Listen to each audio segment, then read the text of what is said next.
Nessa noite, se você sair daqui com a convicção de que não é você e é Deus, já está bom. Se você sair daqui essa noite dizendo, é o Senhor, é para a glória dEle, e você começar a praticar isso na sua vida, você vai viver o propósito pelo qual você existe, para a glória de Deus. Mas vamos ser prático, bem prático. Como glorificar a Deus? Número 1. Primeiro, simples. Pare de centrar em si e nos outros. Pare. João 5,44, Jesus diz, como podem crer vocês que aceitam glória uns dos outros e não procuram a glória que vem do único Deus, do Deus único? Alguns de nós temos problemas para crer e centrar e comprometer com Jesus, porque estamos preocupados com o que os outros estão pensando, vão pensar da minha vida, quando eu disser para todos que eu sou de Jesus, arrependido dos meus pecados, vou ser batizado. Não acredito que você pertence ao Senhor até que você seja batizado. Não existe isso. Não existe isso. O batismo diz assim, eu me comprometi com o Senhor, eu sou dele, e eu quero que todo mundo saiba disso. Como podem crer vocês que aceitam glória uns dos outros e não procurem a glória que vem do Deus único? Nós não podemos ficar buscando e centrando na nossa glória. Então, para glorificar a Deus, eu tenho que parar de centrar em mim e achar que eu sou o centro da vida, e que Deus tem que fazer alguma coisa para mim e para a minha glória, e eu devo esperar isso das pessoas. Esse é um grande erro. João 12,43, Jesus diz, porque amaram mais a glória dos homens do que a glória de Deus. Nós temos que amar a glória de Deus. Hoje eu estava ouvindo o pastor Rafael aqui, sentado aqui, e alguns de vocês não sabem quem é o pastor Rafael. O pastor Rafael, ele foi empresário, ainda jovenzinho. Ele tinha uma empresa, ele tem 2 faculdades, ele fala espanhol fluentemente, ele nasceu num lar totalmente pobre, conturbado.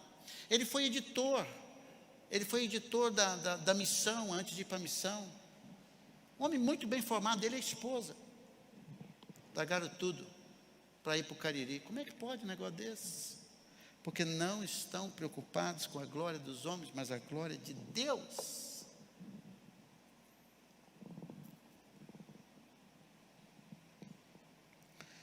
Escute, alguém disse, você pode ser facilmente controlado pelas opiniões dos outros. Por quê?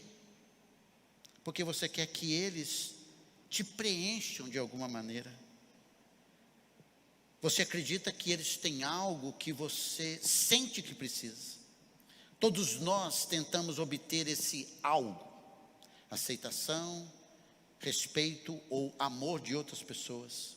Quando esse desejo se torna uma necessidade, ele nos controla e um ídolo está se formando.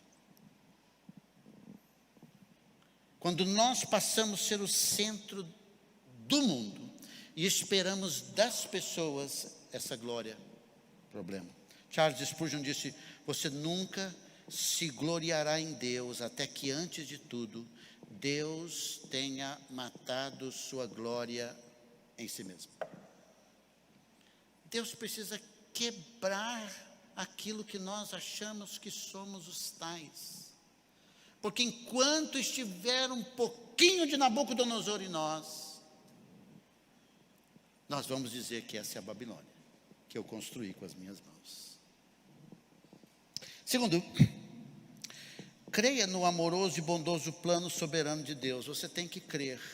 João 11,4, na morte de Lázaro, ao receber a notícia, disse Jesus, esta enfermidade não é para a morte, e sim para a glória de Deus, a fim de que o Filho de Deus seja por ela glorificado. Vai mudar a sua cabeça quando os problemas chegarem, quando as dores chegarem, quando a enfermidade chegar e a morte chegar, e você dizer assim, não, tem alguma coisa que Deus está fazendo, que eu não sei, mas eu quero a glória dele nessa situação. Ele é soberano, ele é amoroso, ele é bondoso, ele cuida de mim. Bendito seja o nome do meu Deus. Essa doença não é para a morte, mas ele morreu, mas Jesus o ressuscitou, para que o Filho de Deus seja glorificado. Oh, queridos, vai mudar a nossa vida, quando todos os problemas chegarem, qualquer um deles chegarem, e dizer: oh Deus, glorifica o teu nome, glorifica o nome do Senhor Jesus na minha vida, neste problema. Terceiro lugar, habitue-se a fazer tudo para a glória de Deus. Paulo diz, 1 Coríntios 10, 31, e esse é o tema do Bom Dia de Amanhã: portanto, quer comais, quer bebais, ou façais qualquer outra coisa, fazei tudo para a glória de Deus. Paulo, no contexto dessa passagem, que é 1 Coríntios 10, 25 a 30, está explicando sobre a liberdade cristã, especificamente sobre comer carne sacrificada aos ídolos, para orientar o uso da liberdade. Então Paulo estabelece o seguinte: você tem liberdade, mas o que você não deve fazer? Você não deve usar a sua liberdade centrada em você. Você deve usar a sua liberdade para glorificar a Deus. Você pode fazer todas as coisas que não estão na Bíblia, tudo é lícito, mas nem tudo convém, fora daquilo que não está na palavra de Deus. Você não pode ser controlado por ela. E ele diz: tudo que você faça, faça para a glória de Deus, começando com as pequenas coisas, comer e beber. Muda tudo quando nós glorificamos a Deus, quando estamos com aquele prato na mão, aquele café da manhã, aquela água. Alguém diz assim: pode beber, pastor? Glorifica o Senhor com o que você vai beber, está na Bíblia. Vai escandalizar, vai desonrar o nome do Senhor, vai pôr em discreto a sua família? Sua liberdade, você vai usar como? Ele diz: use sua liberdade para a glória de Deus. Então, o que significa? Que eu vou trabalhar para a glória de Deus, que eu vou relacionar com meu cônjuge, meus filhos, meus amigos, meu patrão, meus funcionários para a glória de Deus. Eu vou cozinhar para a glória de Deus, eu vou limpar minha casa para a glória de Deus, eu vou torcer para o Atlético Goianiense para a glória de Deus. Goiás, Vila Nova, Hugo. Comer, beber, dirigir o carro, pregar, ensinar, servir no ministério, tudo para a glória de Deus.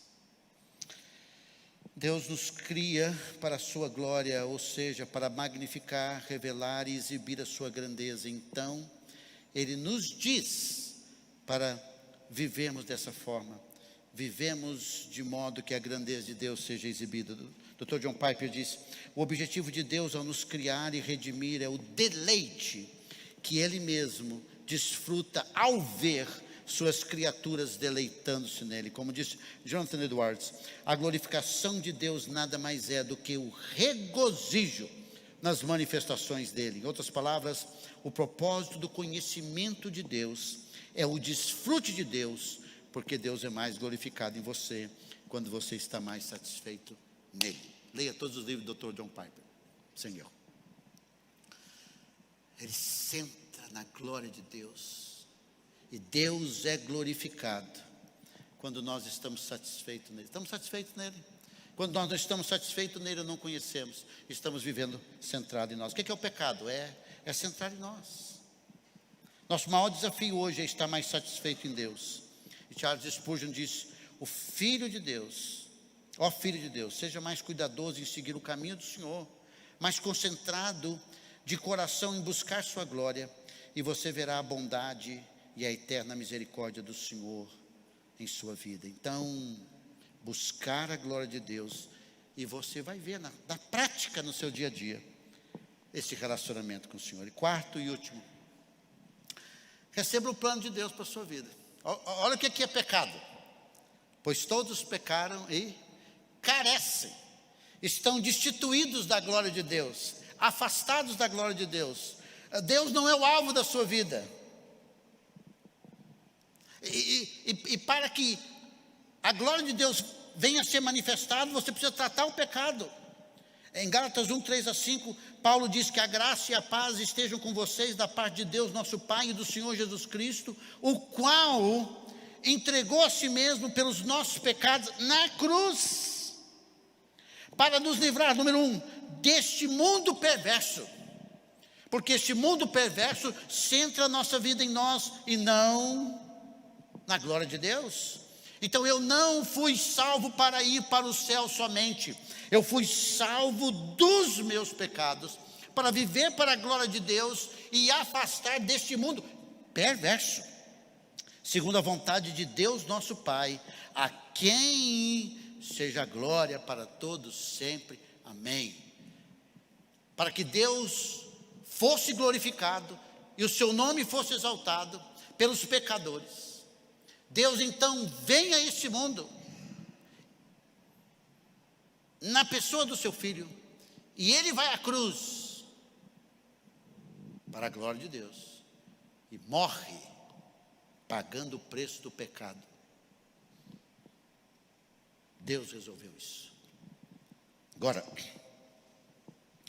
tudo isso é tremendo e entendido em Filipenses 2, 5-11, o finalzinho do versículo 5 diz assim: Cristo Jesus, que mesmo existindo na forma de Deus, sendo Deus, João capítulo 1, Hebreus capítulo 1, Colossenses capítulo 1, tudo fala, explica sobre a deidade de Cristo, e todo o livro de João, não considerou ser igual a Deus.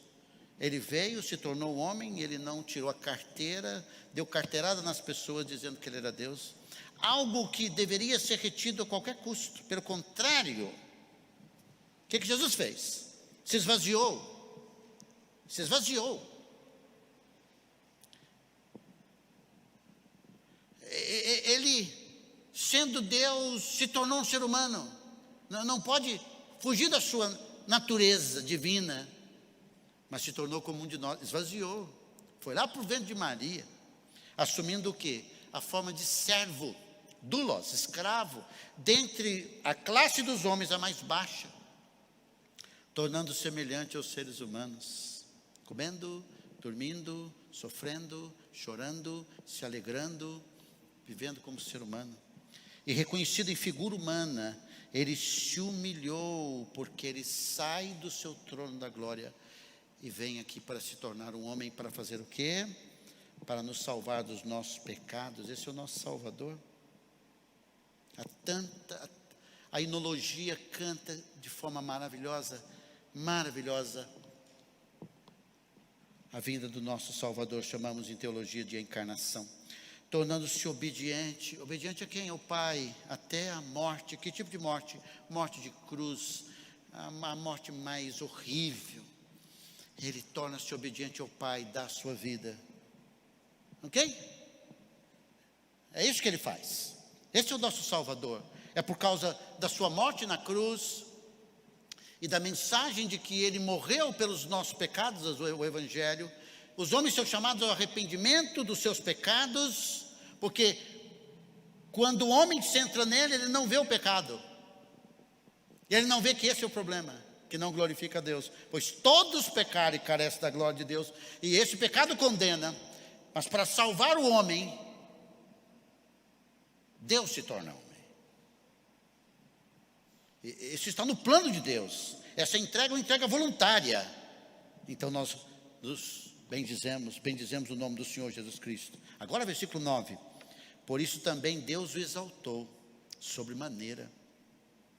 Ele deu o nome que está acima de todo nome, para que o nome de Jesus se dobre todo joelho, nos céus, na terra, debaixo da terra, uma figura dos condenados no inferno, e toda língua confesse que Jesus Cristo é o Senhor, para a glória de Deus Pai. A glória de Deus se manifesta na salvação de pecadores, e também quando todos os seres criados, inteligentes, anjos e homens, se dobrarão ao Senhor Jesus Cristo, e dirão que Ele é o Kyrios, que Ele é Jeová.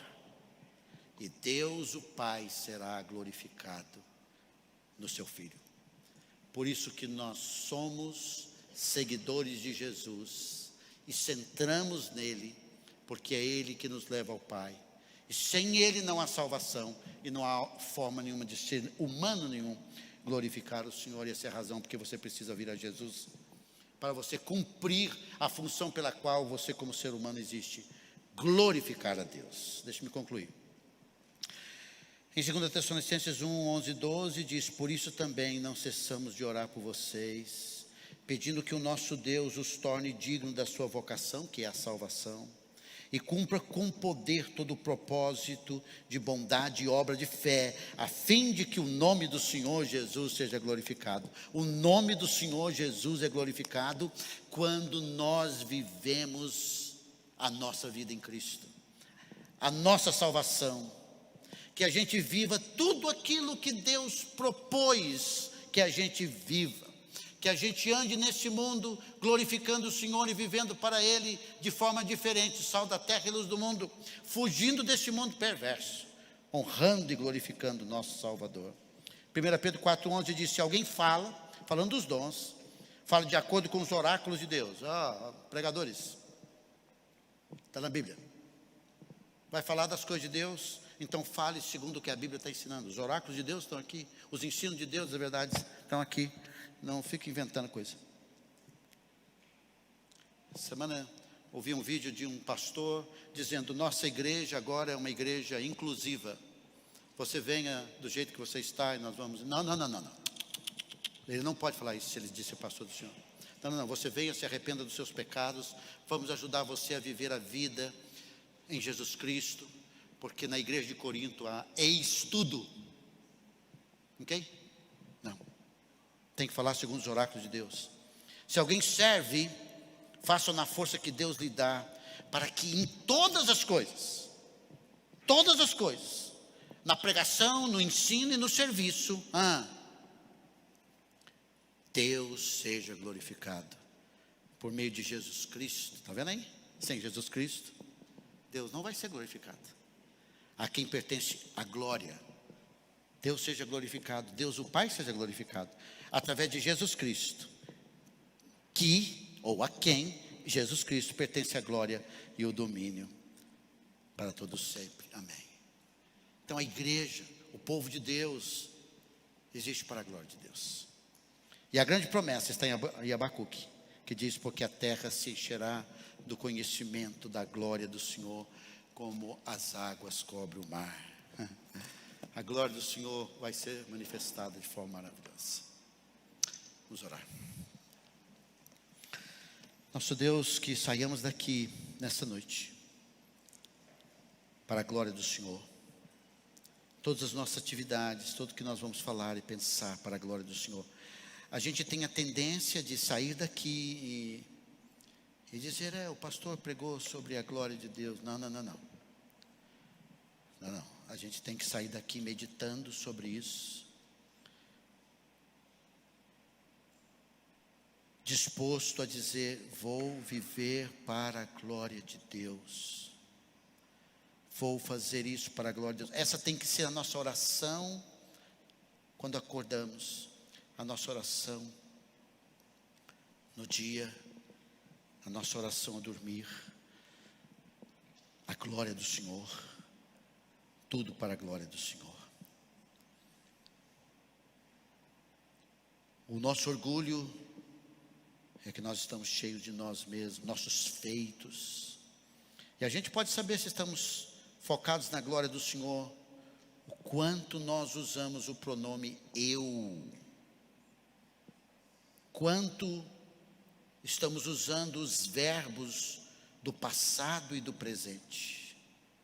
Podemos saber se estamos focados na glória do Senhor, o quanto do nosso pensamento está sobre a montagem da nossa vida e nosso reino do nosso jeito. Saiamos daqui, nosso Deus, para começar a colocar em prática, vivemos para a Tua glória. E se alguém não tem Jesus,